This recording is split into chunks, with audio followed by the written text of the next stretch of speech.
President Trump's pro-growth agenda is delivering for the American worker. Through the first 5 months of the Trump administration, real blue-collar wages are up nearly 2%. It's the strongest growth in nearly 60 years and a stark contrast from the negative wage growth seen during the first 5 months of the Biden administration. America is quickly returning to the successful formula of the first Trump administration: low inflation and rising wages. Once the big, beautiful bill is passed, this positive trend will only accelerate.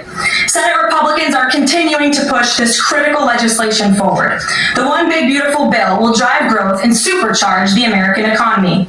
The Council of Economic Advisors found that the One Big Beautiful Bill will raise take-home pay by nearly $14,000 for a year for the average family of 4. The CEA also found that the One Big Beautiful Bill will increase wages as much as $11,000 for the average worker in America. The One Big Beautiful Bill expands the child tax credit and makes it permanent for more than 40 million families with children. And the bill will deliver no tax on tips, no tax on overtime, and substantial tax cuts for our incredible seniors. Simply put, the One Big Beautiful Bill is a massive win for middle-class Americans. When nearly 80 million Americans sent President Trump back to this White House, they were doing so expecting these popular policies to be enacted. Republicans in Congress have a mandate to deliver, and President Trump demands they send this historic bill to his desk for signature by Independence Day, July 4th.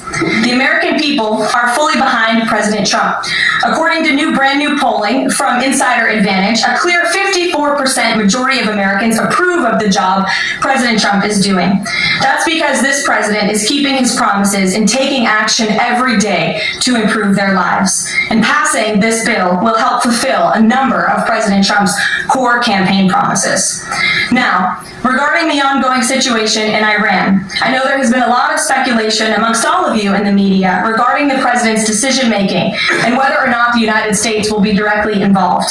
In light of that news, I have a message directly from the president, and I quote, "Based on the fact that there's a substantial chance of negotiations that may or may not take place with Iran in the near future, I will make my decision whether or not to go within the next 2 weeks." That's a quote directly from the president for all of you today.